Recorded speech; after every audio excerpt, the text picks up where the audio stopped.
ಕೆಲವೊಬ್ರ ಹತ್ರ ಕೋಳಿ ಸಾಕ್ಬೇಕು ಅಂತ ಇಷ್ಟ ಇರುತ್ತೆ. ಹ್ಮ್ ಈ ಮೆಶ್ ಅಲ್ಲಿ ಹಾಕೋಷ್ಟು ದುಡ್ಡಿರಲ್ಲ ಅವ್ರ ಹತ್ರ, ಬಂಡವಾಳ ಇರಲ್ಲ. ಅವ್ರು ಯಾವ ತರ ಮಾಡ್ಬೋದು ಸರ್? ಮೆಸ್ ಹಾಕ್ಲೇಬೇಕು ಸರ್, ಕಡಿಮೆ ಬೆಲೆದ ಮೆಸ್ ಹಾಕ್ಲೇಬೇಕು. ಮೇಲ್ಗಡೆಗೆ ಸರ್ ಇದು ಆ ಮೇಲ್ಗಡೆಯಿಂದನ ಸರ್ ಇದು ಕಾಗೆ ಮತ್ತೆ ಇದು ಗರುಡ, ಆಮೇಲೆ ಸರ್ ಕಾಡ್ಬೇಕು, ಇವೆಲ್ಲ ಒಳಗಡೆಗೆ ಬಂದ್ಬಿಡ್ತವೆ ಸರ್. ಒಳಗಡೆಗೆ ಬಂದ್ಬಿಟ್ರೆ ಕೋಳಿಗೂನು ಅವಕ್ಕೆಲ್ಲ ಭಾಳ ವೈರಿ. ಆಮೇಲೆ ಕವರ್ ಈ ಥರ ಇರಬೇಕು ಸರ್. ನಾವು ಬೈಲಲ್ಲಿ ಸಾಕಿದ್ದಾಗ ಒಂದು 50 ಕೋಳಿ ಸರ್ ಆಚೆಗೆ ಆರೋಯ್ಬಿಡವು. ಹಿಂದೆ ಸುತ್ತಲೂ ನಾಯಿ 24 ಗಂಟೆ ವಾಚ್ ಮಾಡ್ತಿರ್ತವೆ, ತಿಂದು ಎಲ್ಲ. ಭಾಳ ಬಂದೋಬಸ್ತಾಗಿ ಮಾಡಬೇಕು.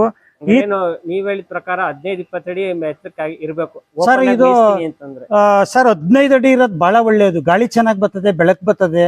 ಅಂದ್ರೆ ಓಪನ್ ಅಲ್ಲಿ ಮೇಯಿಸ್ತೀನಿ ಅಂತ 15 ಅಡಿ. ಹೌದೌದು, 15 ಅಡಿ ಕವರ್ ಇದ್ಬಿಟ್ರೆ ಬಹಳ ಒಳ್ಳೇದು ಸರ್. ನಿಶ್ಚಿಂತವಾಗಿ ಸುತ್ತ ಹೌದೌದೌದೌದು 4 ಗಡೆನೂ ಕವರ್ ಬರಲ್ಲ ಒಳಗಡೆ. ಬರಲ್ಲ. 1 2 3 4 5 ಭೂಮಿ ಒಂದ್ ಬಿಟ್ಟು ಪೂರ್ತಿ ಕವರ್ ಈ ತರ ಇದ್ರೆ ಬಹಳ ಒಳ್ಳೇದು ಸರ್. ಅದಕ್ಕೇನೆ ಸರ್ ಇದನ್ನ ನಾವು ಎಲ್ಲೂನು ಓಪನ್ ಇಲ್ದಂಗೆ ಕೋಳಿಗೆ ಈ ತರ ಬಹಳ ಸೆಕ್ಯೂರಿಟಿ ಮಾಡಿರೋದು ನಾವು ಕೋಳಿಗೆ.